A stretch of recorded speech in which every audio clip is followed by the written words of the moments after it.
विश्वकर्मा भगवान के साथी। कहा जला कि जेकरे घरवा में बिटिया सयान हुई हैं ओकरे घरवा क निदिया हराम हुई हैं। बियाह विश्वकला का हो गयल। धीरे धीरे समय बीतल है बाबू, जैसे आप लोगन के गृहस्थी होला वही तरीके से गृहस्थी चलत बा। एक दिन का बात बा, विश्वकला अपने पति विश्वकर्मा भगवान से वो बात कहत है। अच्छा कहत कही मास्टर साहब झटके में।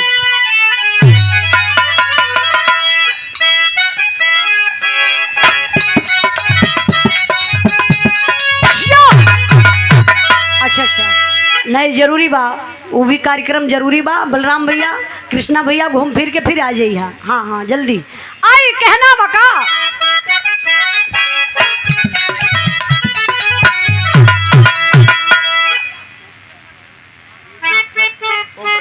ओम प्रकाश यादव जंगीपुर फाटक से बाबूजी की तरफ से 501 रुपए का पुरस्कार आपके चरणों में बहुत बहुत प्रणाम आशीर्वाद कचा रही। आवा तनी मास्टर साहब।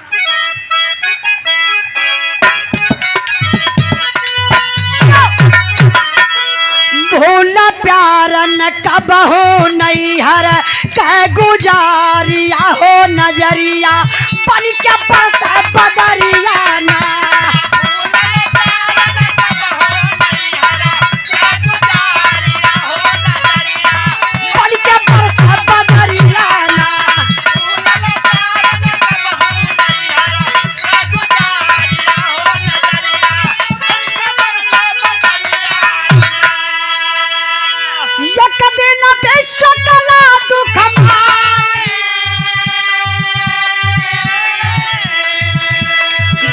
विश्वकर्मा से बानी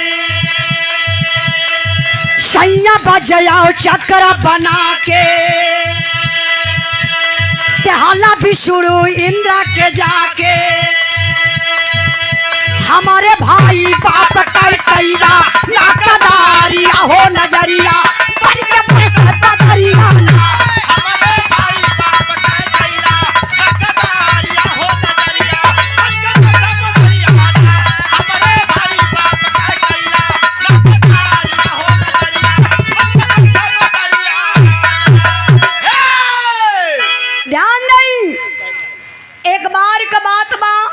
जैसे आम पति पत्नी के दिन रात कटेला बीतेला वही तरीके से भैया नमो बता दी हैं। अच्छा आप ही लोग भैया इनका नमो याद कर लिया।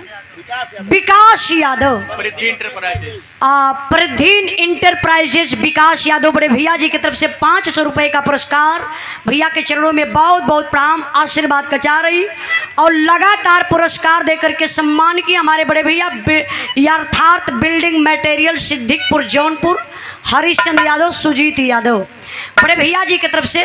माता रानी आप लोगों का दुकान बनौले रहा जेकरे घर और ना बनल है अगर आपके यहाँ जाइ हैं हमार नाम बता दी हैं कि उजाला वही दिन बिरहा गावो तो नहीं कहनी भैया के यहाँ से लेबा 1000 हाँ मान ला ज़्यादा भी 2000 चलिए देखा एक टाली पीछे भैया कुछ कंप्रोमाइज कर दिए ओकर 2000 सोझे ना कर भाई घटत बढ़त रहेला जरूर हमारे नाम पर कंप्रोमाइज हो जाई। आप लोग जहिया कर दिया उजाला का बिरहा सुनत ली वहीं प्रचार सुन ली हमारे घर बनत आप के यहाँ से गिट्टी बालू सीमेंट सब ले जाई तो थोड़ा सा हमारे नाम पर छोड़ दिया भैया। आई ए चचा बैठल जाए 15 मिनट बैठ जा मजा आ जाए। वारों का कमुआ तो देख ही कोई जरूरी ऊ बा। फागुन अब भाई फगुआ उठान उठान पे अच्छा लगा बिरहा शुरू हो गई। अब बिरहा शुरू हो गई चचा बिरहा के बाद हो जाई। हाँ काहे से कि देखा अब बिरहवा गाई तो ठीक हो काहे से माँ फगुआ गुआ टाइम लगावे लगब तो कहानियाँ गड़बड़ा जाई।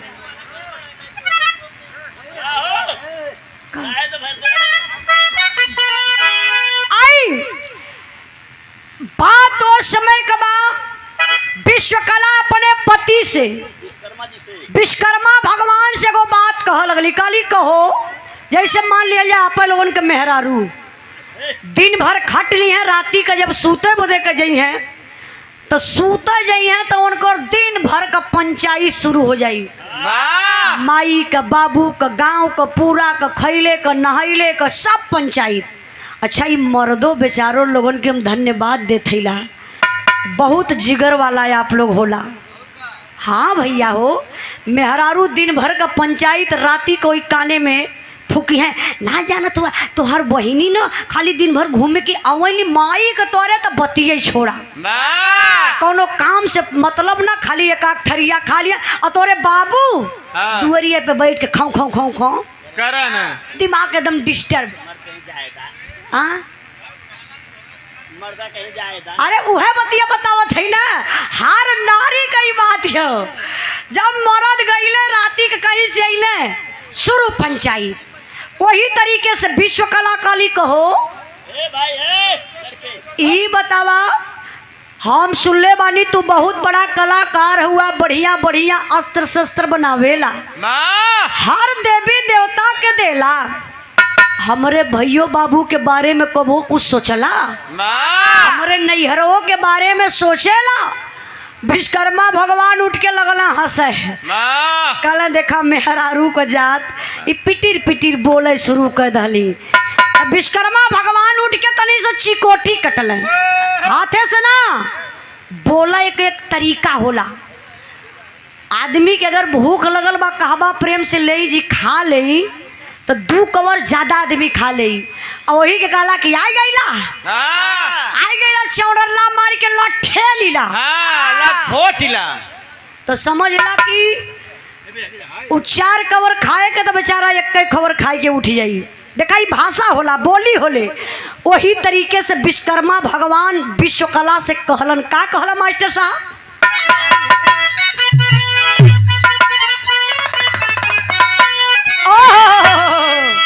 गीत लगल बा बड़ी पुरान। कपिल भैया नदिया का पार फिल्म देखले हुआ कि ना? देखले हुआ ना, पुरानी फिल्म दादा लोग देखले हुई है। नदिया का पार कई पार लोग देखले हुई हैं कि तोहरो पार ना देख रहे हूँ, तेरे घर वाला पार देखा। भूजल मूस भैल जात हुआ, सबके पार देखावत हुआ। अरे सुधर जा सुधर जा। देखी वह गीत लगल बा, कौन गीत बा?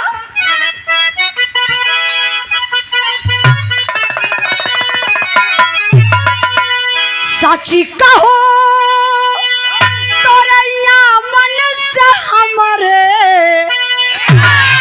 साची कहो तोरैया मन से हमरे, अंगना में आइल बाहर भौजी।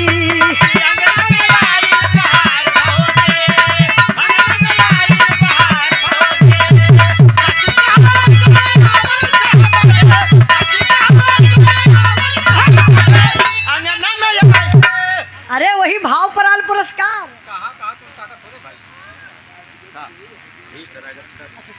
जय प्रकाश यादव भदोही से, हरिगन यादव, अच्छा दुबे हाँ सॉरी जय प्रकाश दुबे भदोही से हरिगन प्रधान जी, आपके तरफ से पुरान गीत पर 500 रुपए का पुरस्कार देकर के सम्मान किए। एक बार जोरदार ताली बजा के आप लोग स्वागत सम्मान करिए। मोहन मास्टर जंगी यही से कहा जरा दुबे जी कबो कबो पुरान चीज बढ़िया लगेले। पुरान चीजन का आज भी महत्व बा। जैसे जैसे पुरान चावल, पुरान गुड़, पुरान दारू, अब पुरान मेहरारू। एकर मतलब मेहनत बहुत कम लगैले। ई तो से के बतौले? बाबू बतौले हमारे से। मेहनत कम लगेले, बात सही बा। बूढ़ पुरनिया के घर में रहा बड़ा अनिवार्य होला। जहाँ चाचा दादा लोग बिरहा सुने बैठ जाला वो बिरहावे जम जले, और जहाँ 4 ठेलू हेड़ा बैठ जाला वो बिरहावे बिगड़ जले। यही लिए हम चाचा लोगन के शुरुए से मानीला, और शुरू करीला तब बुढ़हुआ दादा लोगन के यहाँ से। लड़का लोगन के यहाँ से शुरू कर तो ये लोग उड़े लगेला बिना पंखवे कह। हाँ ये लिए दादा लोग थमले हम महफिल। देखिए 100 रुपए का पुरस्कार कौन? मोहन चचा, मोहन मास्टर साहब, आपके तरफ से पुरान गीत पर नदिया के पार फिल्म गीत पर 100 रुपए का पुरस्कार देके सम्मान कैलन। और कपिल भैया का गाले हाथ धैले हुआ, दुल्हन का फोन ना ना लल है गाले से हाथ हटावा, झूठाई का नेगेटिव एनर्जी आई, पॉजिटिव एनर्जी में बैठल कहीं कहना बाका।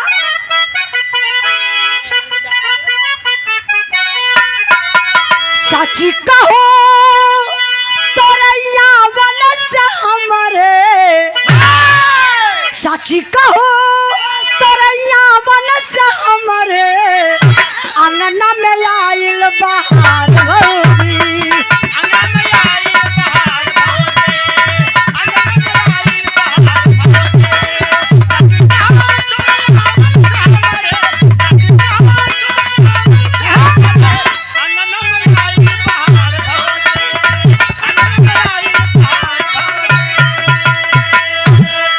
लड़का के कहा जाता झटके में दा छुट्टा है का आई।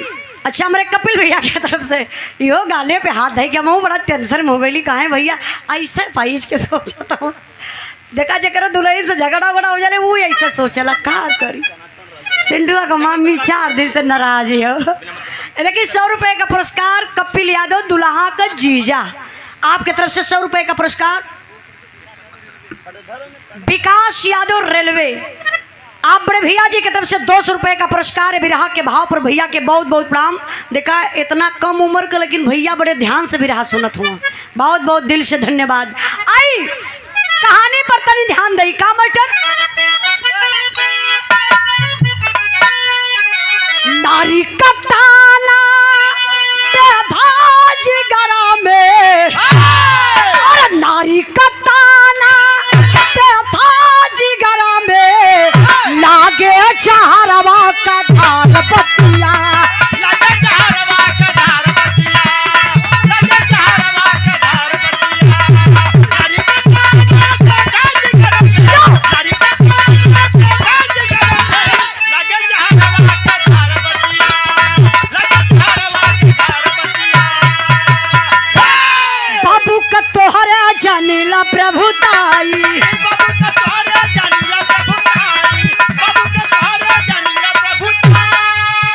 चुगला हुआ हो नारद तोहरो भाई, चुगला मन हो नारद तोहरो भाई, चुगला मन हो नारद तोहरो भाई। का करी है कायर कटारी है प्यारी,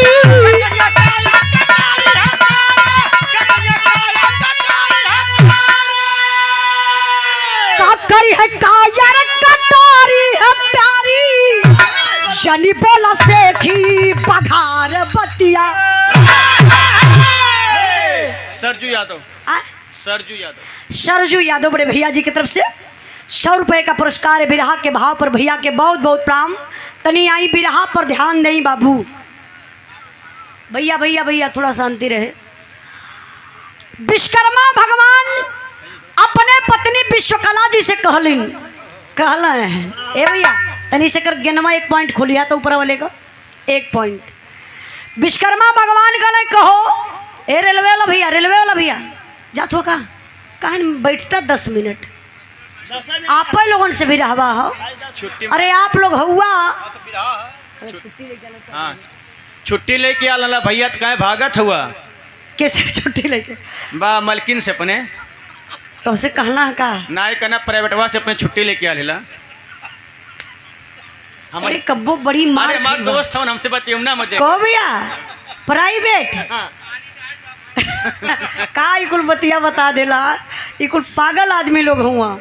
आई देखा बिरहा आप लोगों से हो, आप लोग बैठल हुआ तमाने के एनर्जी मिलत बा, आप लोग चल जाइबा 4-6 जने बैठल बा तो अपने मनवे में उदासपन आई यार का गावल जाए, मन करे कि बंद हो जाए, लेकिन बैठल हुआ तो एक एनर्जी मिलत बा आप लोगों से।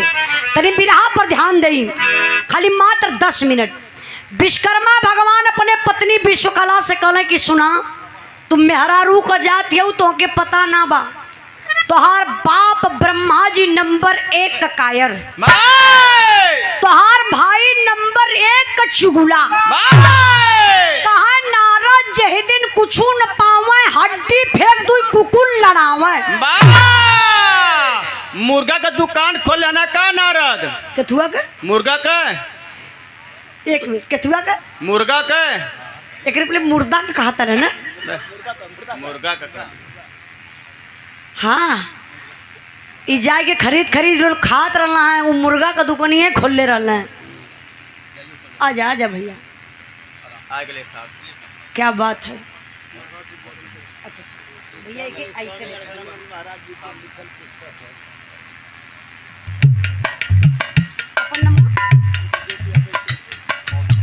ब्रजेश यादव स्टेट बैंक से हमारे बड़े भैया अर्थात गीता, देखिए इसको पढ़ना चाहिए। हर घर में एक अर्थात गीता रहे के चाहिए, क्योंकि भगवान कृष्ण जी ने कहे हैं, इस गीता में लिखा हुआ है, आप पढ़ेंगे तो पता चलेगा कि जहाँ मैं तहाँ मैं नहीं। दुनिया में कभी आप लोग ये मत सोचिएगा कि मैं का मतलब घमंड। जो आदमी घमंड करेगा वो चूर चूर हो जाएगा। अहंकार के वृक्ष में लगता विनाश का फल है। तो भैया हो अहंकार एक गीता के आप लोग पढ़ल जाइए तो मन से अहंकार आपके मिटाई जाइए। बहुत बहुत आपके प्रणाम है स्वामी अड़गड़ानंद महाराज जी का ही आशीर्वाद बा। अब भैया अपन नमो का बतौ नहीं है ब्रजेश यादव बैंक से जिला पंचायत सदस्य।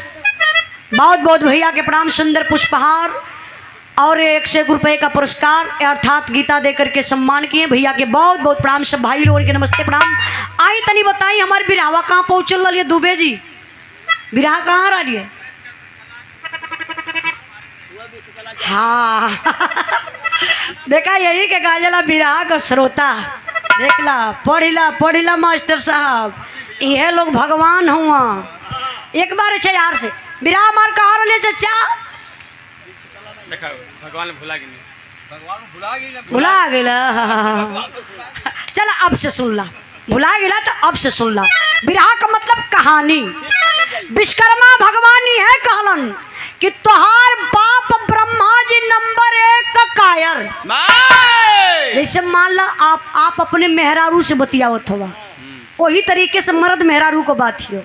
हम बताइला जौने मर्दे मेहरारू में कबो जिंदगी में झगड़ा ना भइल है, खाली आजमा लिया जाए के अपने मेहरारू के नैहरे का तनी से बुराई बतिया दी है। खाली इतना कह दिया कि तोरे भाई बाबू के बारे में हम जानीला, समझ जा कि वही दिन से मर्द मेहरारू में तू खटिया हो जाई हैं। कहे वाह बोला चल एकदम बंद हो जाई। सच्चाई तई बा, जौने दिने अपने मेहरारू के नैहरे का बुराई कर दला वही दिन से मर्द मेहरारू में पटप बंद हो जाले। अब विश्वकर्मा भगवान जब इतनी बतिया कहले कि तोहार बाप ब्रह्मा जी नंबर 1 का कायर, तोहार भाई नारद चुगला, गुस्सा में लाल विश्वकला कैलिन का मास्टर साहब तर्ज बदल गई हो।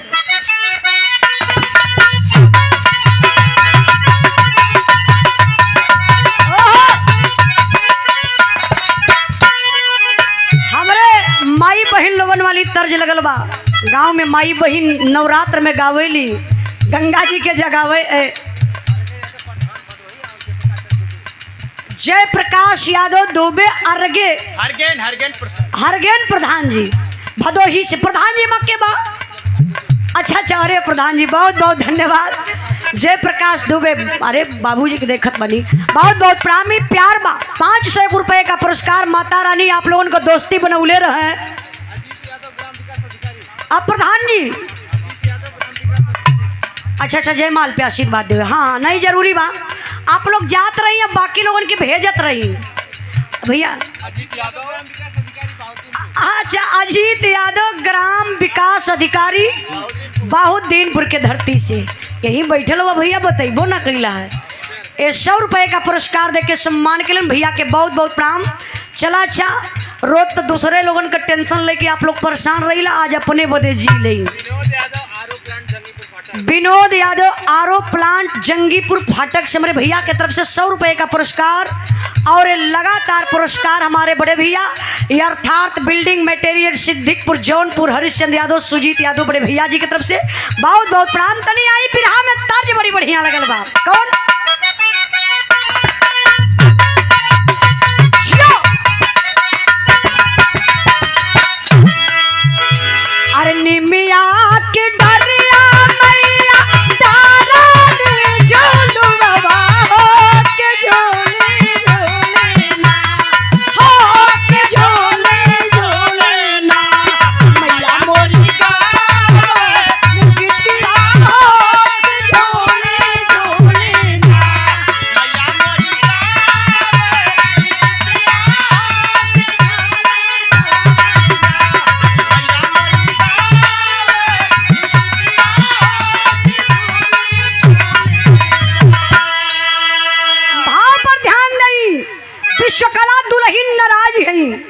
बताई मास्टर साहब।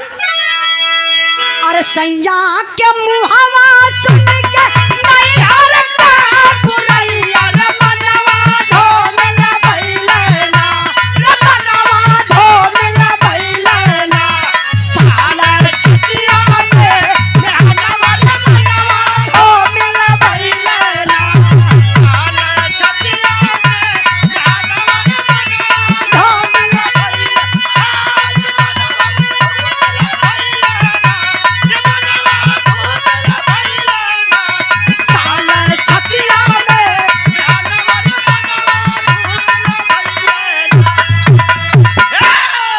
बच्ची का जान लेवा का जायदा बच्ची बेचारा परेशान हो जाता। अर्थात बिल्डिंग मटेरियल पूरे परिवार की तरफ से, अर्थात बिल्डिंग मटेरियल पूरे परिवार की तरफ से, बड़े भैया जी की तरफ से 100 रुपए का पुरस्कार। बहुत बहुत भैया के प्रणाम सुजीत यादव जी।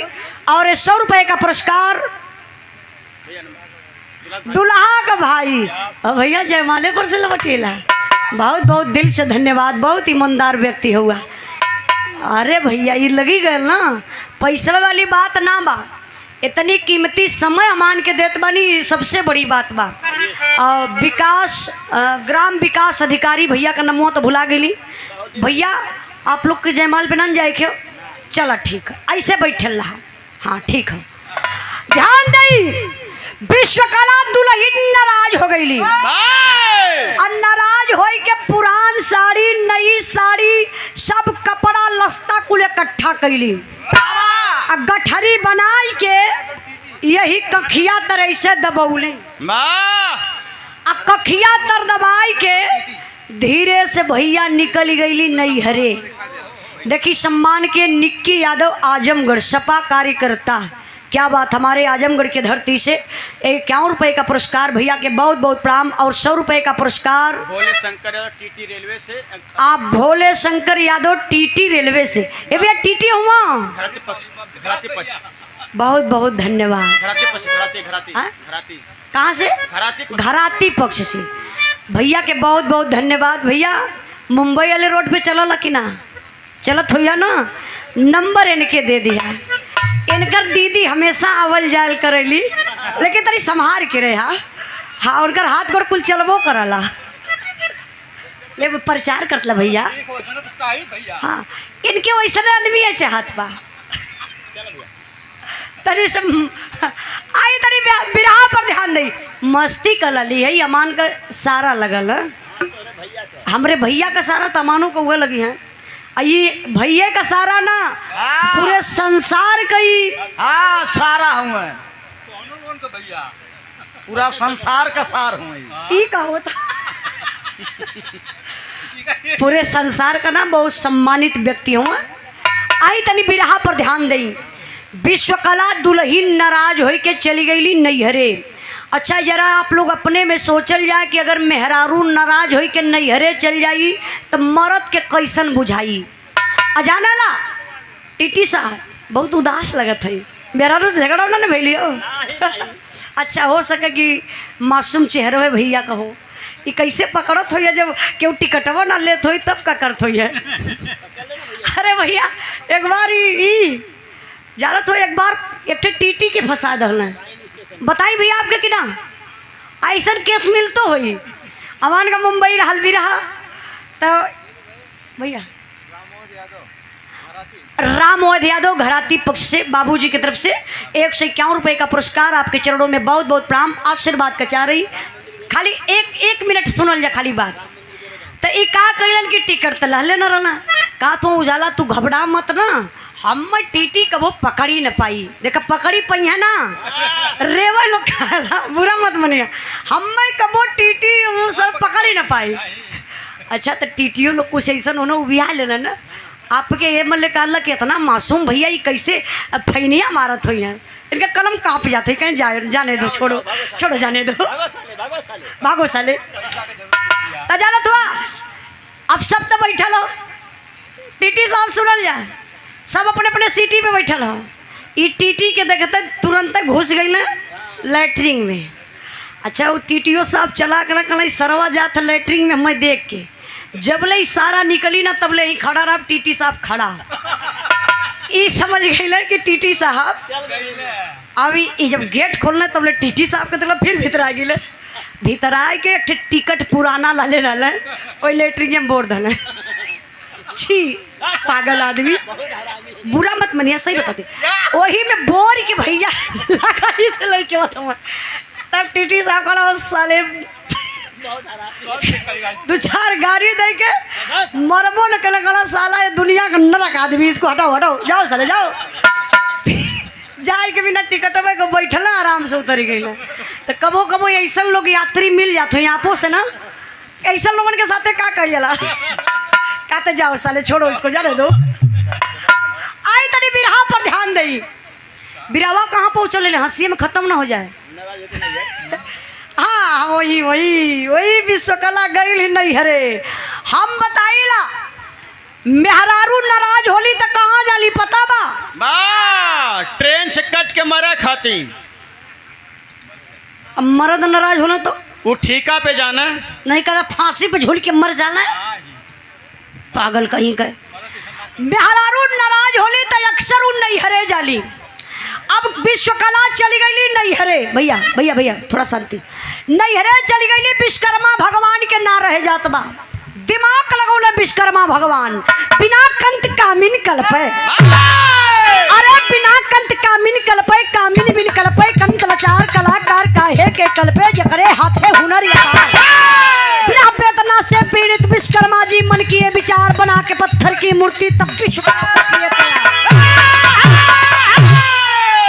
विश्वकर्मा भगवान का कलाकार गई नहीं विश्वकला नाराज हो के मनावत नहीं है जाब टीटी साहब एक थे इतना बड़ा पाथर ले लंबाई चौड़ाई समझ ली चरपैया जैसन तनी और लंबा रहा हुई मोटहार उटार रहल ले आई के वही दुअरवा धई के पथरा विश्वकर्मा जी वही पथरा के खाली निहारत हवन अच्छा काहे निहारत हवन हम बताइला कोई मूर्तिकार हो कोई चित्रकार हो जब वो चित्र को बनाता है मूर्ति को बनाता है उसके माइंड में वो चित्र चलता है विश्वकर्मा भगवान के दिल दिमाग में विश्वकला का चेहरा नाचत बा विश्वकर्मा जी छीनी हथौड़ी उठौलन लगल गढ़े वो पथरा के गढ़त गढ़त गढ़त गढ़त गढ़त गढ़त गढ़त गढ़त गढ़त गढ़त गढ़त गढ़त गढ़त अरे सार इतना मत गढ़ा कि पत्थर फूट जाओ देखा ही है अब विश्वकर्मा भगवान गढ़ी के बाबू पथरा के सुंदर सा मूर्ति बनौलन अच्छा मूर्तिया केकर डिजाइन रहल सेम टू सेम अपने दुल्हन विश्वकला का रूपवे रंगा उतार देहलन जैसन विश्वकला का लीलाट वैसा ही लीलार सुग्गा के ठोर नियर नाक गजब का गोले गोले गाल वो बंद गोभी मतीन ई काला है अरे कपास छोड़ के नीचे से ले है भैया भैया बुला ली पहले तब संतोष यादव अध्यापक आपके पति के मित्र के मित्र हैं। अच्छा हमरे पति के मित्र के मित्र संतोष यादव अध्यापक जी हमरे पति भी सिंगर हुआ अमित आर्य यादव अमित सार यादव ई कौने पदे से जोड़ लाना हो चाचा अरे बहुत बहुत मास्टर साहब आप बहुत बहुत दिल से धन्यवाद एक बिरहा हमार डेली आप सुनीला आप लोग सुनी के बिरहा तो उजाला यादव को उजाला बनौले बनी यह हमार कर्तव्य कमाई बा आप लोग यूट्यूब पर हमेशा सर्च करत रही उजाला यादव ऑफिशियल बहुत बहुत मास्टर साहब के प्रणाम आज के नौसा बादशाह जी दुल्हे राजा जी के भतीजा मेरे बाबू के तरफ से 51 रुपए का पुरस्कार आप लोगों का आशीर्वाद लगे पढ़ लिख के समाज में नाम रोशन करें बाबू आई भैया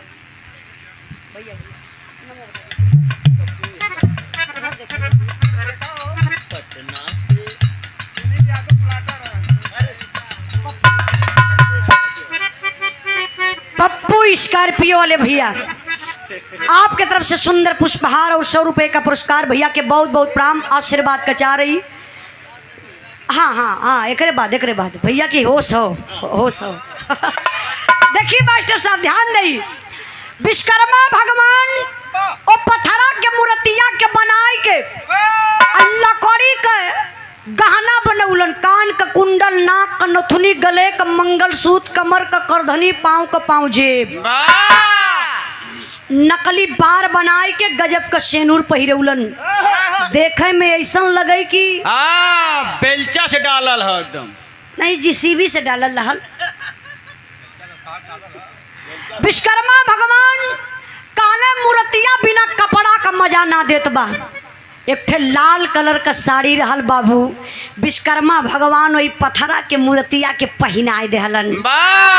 साया ना पहनौना का सेवा का हुई वो खोसिया कहाँ सरिया? ओ भैया सॉरी गलती है। साड़ी साया ब्लाउज पहनाई के अब ब्लाउज के बच्चा, एक मिनट, ब्लाउज का बच्चा का होला? इहो होला।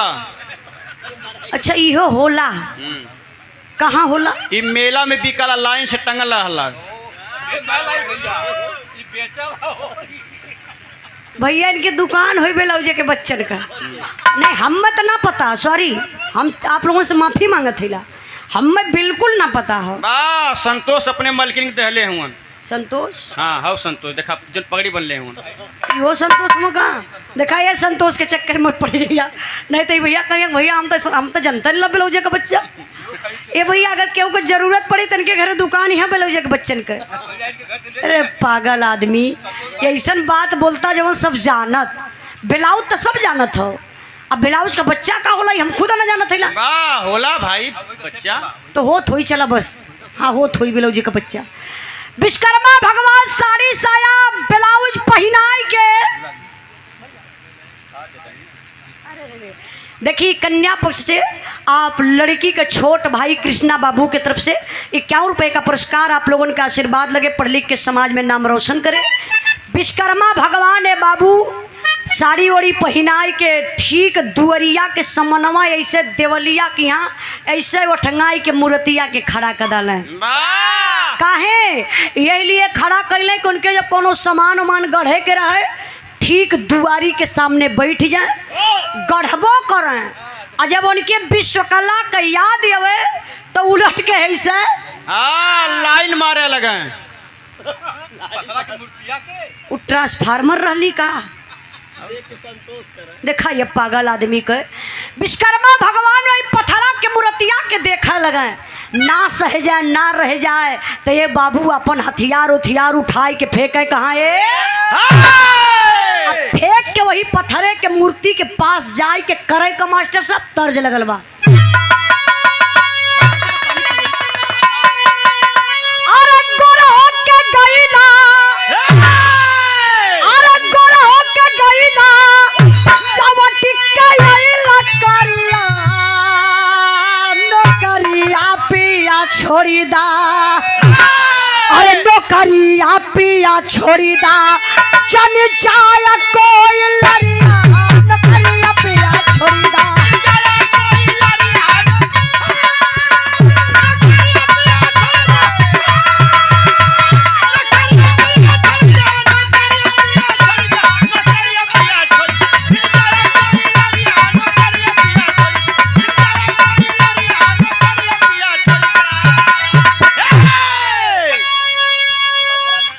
क्या मास्टर साहब आवा गजब करे काम आवा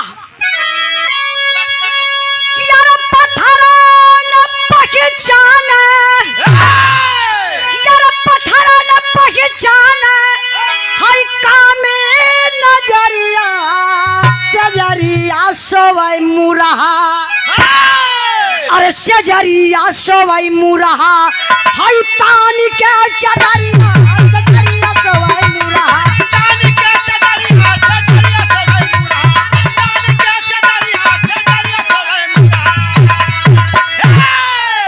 अरे झूमे बार बार धाई के बाह में मूर्तिया, पल भर न बिसरैल नारी के सूरतिया।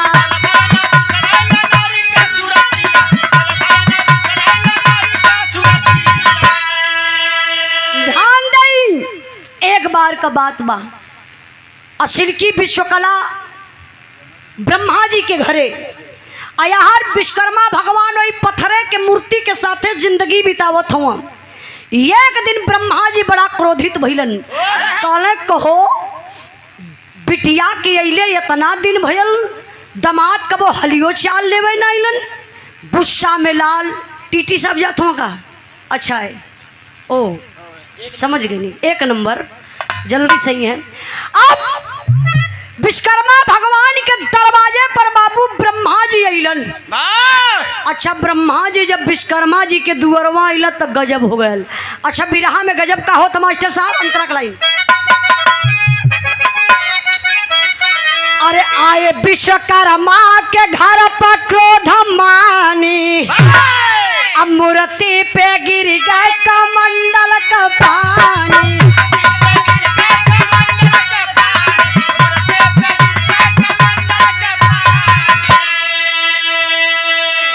आज के नौसा बादशाह जी दूल्हे राजा जी के मामा जी, मामा के तरफ से देखा माई से ममता ज्यादा मामा का होला, जहाँ डबल माँ लग जाला। ये 200 रुपये का पुरस्कार आपके चरणों में बहुत बहुत प्रणाम आशीर्वाद का चाह रही। अब ब्रह्मा जी बड़ा क्रोध में आइले विश्वकर्मा जी के दुआरे, तो विश्वकर्मा जी का दुआरिया छोट चौखटवा ऊंच रहल, हाथ में कमंडल रहल, ई कमंडलवा का पेनिया यही चौखटवा में जाए के ऐसे लड़ी गई। कमंडल का पानी हलक के छलक के वही पथरा के मूर्तिया पे चली गई। काहे से दुआरिया के समनवा मूर्तिया रहल। अब ब्रह्मा जी के कमंडल का पानी जब वो पथरे के मूर्ति पर गयल, अब पथरा के मूर्तिया में जाने आई गल, पथरा का मूर्तिया मेहरारू बन गई, लगल डोले बोले खाए पिए। विश्वकर्मा जी के लेके सुते। ई तो से के बतौला है? हमरे गांव के ठेल लोहार बतौले है। हाँ होई भैया, एहू के लोहार है कि ना भैया? केहू रहा तो मुझसे पूछ ही ले कि कहाँ तक इनकर सही है। हाँ भैया भैया भैया हम भैया भैया समझत हूँ। और जब से राजा बलराम भैया थोड़ा सा हल्का हल्का मिजाज बन रहा है भैया, एक पैक होट पिला दीजिए। हाय इनके मास्टर साहब के नहीं नहीं आपके ना, इनकी खातिर हम चिरौरी करत ला भैया, केहू जने को पैक रखले हुआ, केहू के पास अगर बचल होई बलराम भैया हम होई तो इन्हें के पिया दिया। अच्छा अच्छा अच्छा ठीक है, ठीक देखा फरमाइश भी अन करिए पूरा हो जाई। आई अब हो जाई तनी बिरहा पर ध्यान दई।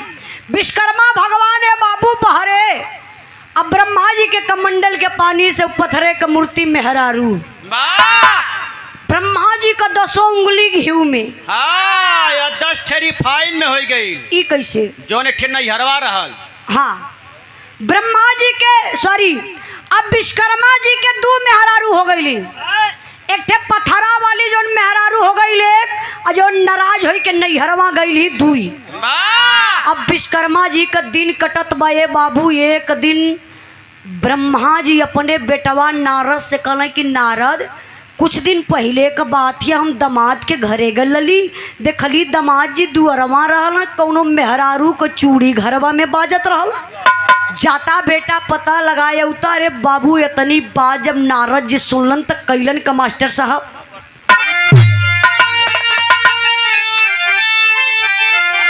अरे एक दिन पहुंचे विश्वकर्मा के राजधानी, नारद ज्ञानी हो बजाते बीड़ा कान चले मेहमानी, नारद ज्ञानी हो।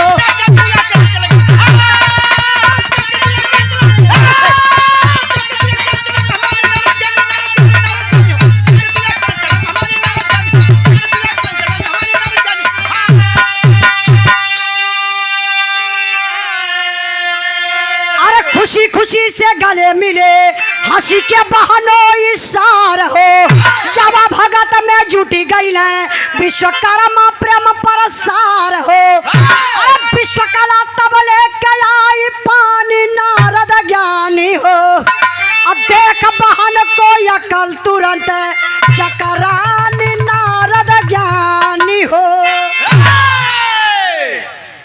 नहीं बाबू। नारद जी अपने पिताजी का बात सुनलन, चल रहने विश्वकर्मा जी के दरवाजे पर। नारायण नारायण करत का जब विश्वकर्मा जी के घर में आइल नारद जी, तो नारद जी देखले, सॉरी विश्वकर्मा भगवान नारद जी के देखले, कहले अहो भाग ऋषिराज पधारे। आइए साराम, आइए साराम, आइए साराम, आइए बस साराम, करिए, बस आइए करिए। साराम, हाँ। आइए साराम, बस। आइए साराम। देखा लहुअल हो गई, बिरहे में लहुअल। ये तो सब पागल बैठल हो, तनी सब मौका पाए का कि लोग एकदम घर उजाड़ दिए केहू कर। कहाँ आइए आइए, अहो भाग ऋषिराज पधारे। विश्वकर्मा जी लियाई के दरी बिछा दिल, जो आज मैट चलत हो, ई गद्दा चलत हो, उ दरिया बिछौले और नारद जी पलथरिया मार के दरिया पे बैठल है। वाह! यहर वहर चौतरफा नारद जी का निगहिया देखत बा कि कौन मेहरारू रहल जौने का चूड़िया बाजत रहल, बाबूजी बतौले रहल। संजोग देखा नारद जी वहाँ बैठले हुआ, तबले पथरा वाली दूसर के विश्वकला हाथे में मीठा पानी लेके अली, नारद जी के बगलिया में धैली। अब नारद जी का मुँहवा बवाए गया। वाह! नारद जी कंफ्यूज, कहले कहो ई बहिनिया धोखा करत बा का। अब हम घरमा रही तो बहिन घरमा रहल है, आई कब बहनोई के घरे आ गई। वाह! अब नारद जी समझी न पौलन, न नारद जी के पानी पियायल न मीठा खवायल। नारद जी उठा लला बीरा, नारायण नारायण। बैठा हो नारद के सार।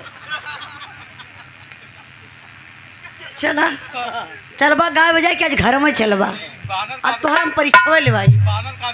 हम हो कहीं बानर कहाँ से कूद गल मंचवा पे। अब नारायण नारायण करत का बाबू नारद जी पहुँचल ब्रह्मलोक में। वाह! वही बारवा से चिल्लात हवे, अरे बहिनिया रे बहिनिया। ते लुटा गली रे बहिनिया। हाँ सार ते इतरे प्रचार करा माइक में। कहाँ बहिनिया गजब। विश्वकला काली का भल भैया, कहाँ तू नैहर संभारत हऊ, जा देखा बहनोई के। वो अपने मन का सरवा लूटत ह के बनवा। बहनोईवा इनकर बहनोईवा। हाँ भैया नहीं इनकर बहनोइये रहल है। देखा अरे बोले का तरीका सीखना नहीं तो लुटाए जाइबा। ई भारत ह, लूट के बेच के खा जाई हैं लोग। कहा कि बहन तू नैहर संभारत क्यों, बहनोई दूसर मेहरारू ले आई के राख हिलल है। अरे बाप रे बप्पा, इतनी बतिया जब विश्वकला सुनली अगिया शरीरिया में आग लग गई। कहा जला यही से मेहरारू पत्थरों का सबत बर्दाश्त ना करी हैं। अब देखा विश्वकला कैलिन का मास्टर साहब,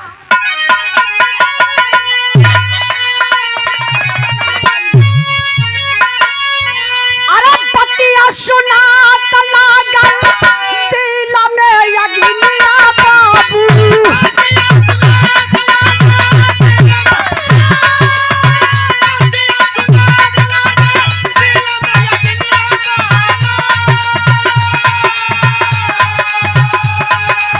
पहुंची विश्वकला तब ससुर में जा,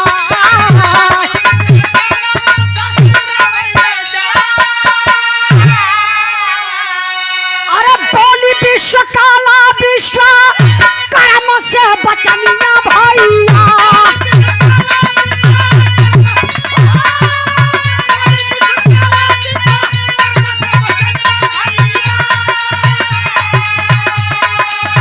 घर में से सैया दा सावत ना हो भगा,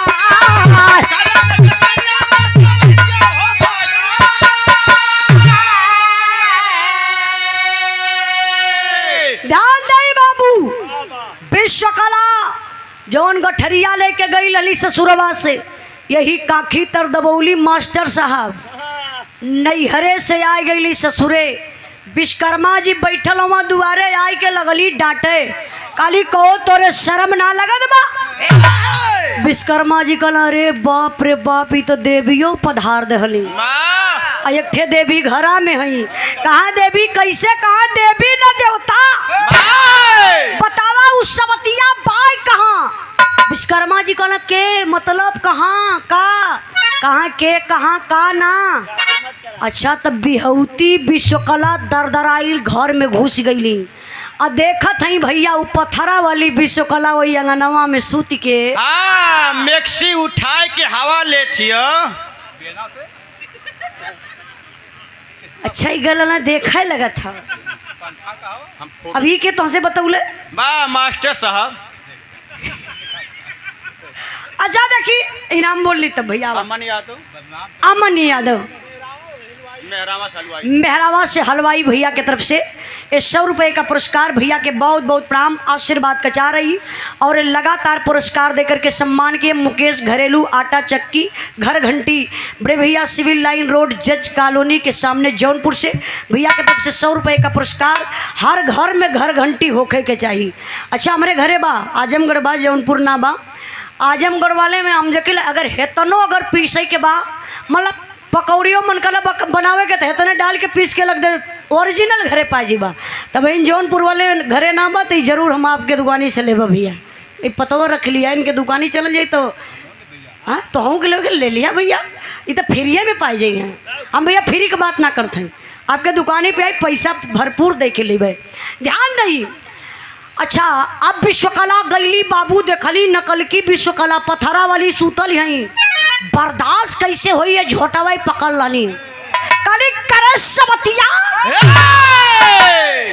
करे घर हमार दुआर हमार भतार हमार लइके सुतत हई के पथरा वाली हथवा आर्यन का कर थगा बा हमार सीधा यन पड़ाला यार कला यार के बेकर अक्षय फूट जाई का करे सबतिया। अरे भैया तबले पथरा वाली उठ के खड़ी अब पकड़ला ससिल की विश्वकला का झोटा काली करे सबतिया बनाई लहाम खियाई लहाम। हाँ सुते खातिन तय मार करत हई। हाँ उहाँ छुटल ही कमरिए रहल इहे असली झगड़वा रहल। हाँ, इनके कुली है पतवे है। अरे भैया गजब असिल की विश्वकला नकल की बार पकड़ली नकल की पकड़ला ससिल की बार वही अंगना में कैली पटकी पटका पटकी पटका पटकी पटका पटकी पटका पटकी पटका। इतना मत पटका पागल कहीं कर। अब दोनों पटकी का पटका कैली विश्वकला विश्वकर्मा भगवान का टंगरी हिल गई गनगनाई के लगन कापे कहले अब तक दोनों लगत बा कि लड़ के मर गई हैं। तबले विश्वकर्मा भगवान परोर के मंत्र चलौलन कहले असली नारी असली हो जा पाथर वाली नारी फिर से हो जा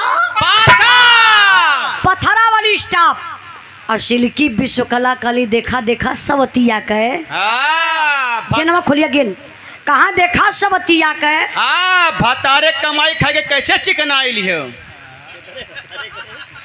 वे करतलिया देता तो भूखी दे करे जवा में के भतारे कमाई खा लिया वाह विश्वकर्मा भगवान। हाँ वही कमाई खा ले रहल ना वो पथरा वाली। भैया समझ गई बेदिमाग का आदमी हुआ कहा देखा देखा सबतिया के असिल की विश्वकला मरली धक्का वो पथरा वाली के गिरल धड़ाम से हाथ गोड़ ऐसे फैलल बा विश्वकला काली सबतिया जबले रही तबले डाही हमारे मर्दे के रखले रहल दुइयो दिन खातिर नाराज हो जा फिर तैयार हो जाई हम हमार मर्द फिर भुला जाइए फिर हमके नहरे नाराज होके जाए के पड़ी कहा ना रही बांस ना बाजी बांसुरी विश्वकला उठौली बाबू छीनी हथौड़ी वही से लगली जगह जगह काटे मरली यही से गर्दनों में छटक गल मरली टीटी साहब एकदम बेचारू अच्छा बड़े डूब के भी रहा सुनत हुआ मरली यही से दोनों बहिए कट के छटक गई। अरे नंबर आयल पेटवा का है और जब पेटवा पे मरली एक छीनी हथौड़ी ये बाबू पेटवा फटल एक सुंदर सा लड़की पैदा भइल। मतलब विश्वकर्मा भगवान अपन काम कह चुकल रहन नहीं ये तो हम ना पता है एक ठे हुआ है तब कब पार्टनरशिप मिला ना देखा। अब वो जो लड़की पैदा भइल और नाम लड़की का पड़ल बा मेरे बिरहा का आखिरी लाइन आखिरी भाव बा उमेश यादव ए बिरहा के आखिरी भाव पर सम्मान किए हमारे बड़का भैया उमेश यादव जी, आपकी तरफ से 100 रुपए का पुरस्कार। भैया के बहुत बहुत प्रणाम। आई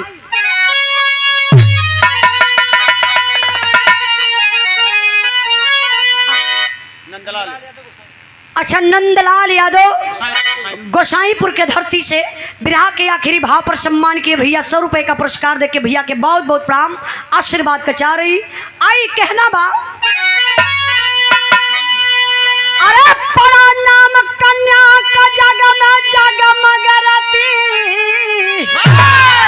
जेकर काम देव दुनिया में भइला पति।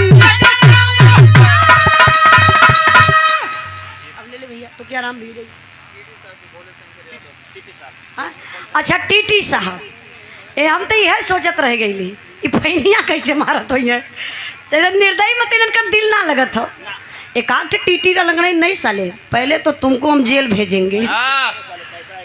कहे पहले अपना पैंट चेक कराओ, पैसा है कि नहीं, झोलवा वोलवा कुल झाड़ देना। एक आठ टीटी बहुत अच्छा होला। कितना जने अगवों को झाड़ देना, चरवा जबुआ जो रहा ऐसे बोला, फरियाई के बोला। हाँ ये देखिए 100 रुपए का पुरस्कार भोला टीटी साहब भैया पर नंबर 1 के दे दिया। काय से कर दीदी बम्बैया रहे हमेशा अवल जायल करेगी, नहीं ये ना जाना है वो टीटी साहब समझ नहीं है। अब टेंशन मत ना, काम तो हर बन जल। आई और लड़के का नाम का पड़त में मास्टर साहब, अरे बड़ा नाम कन्या का जगमगरती, जेकर काम देव दुनिया में भइला पति।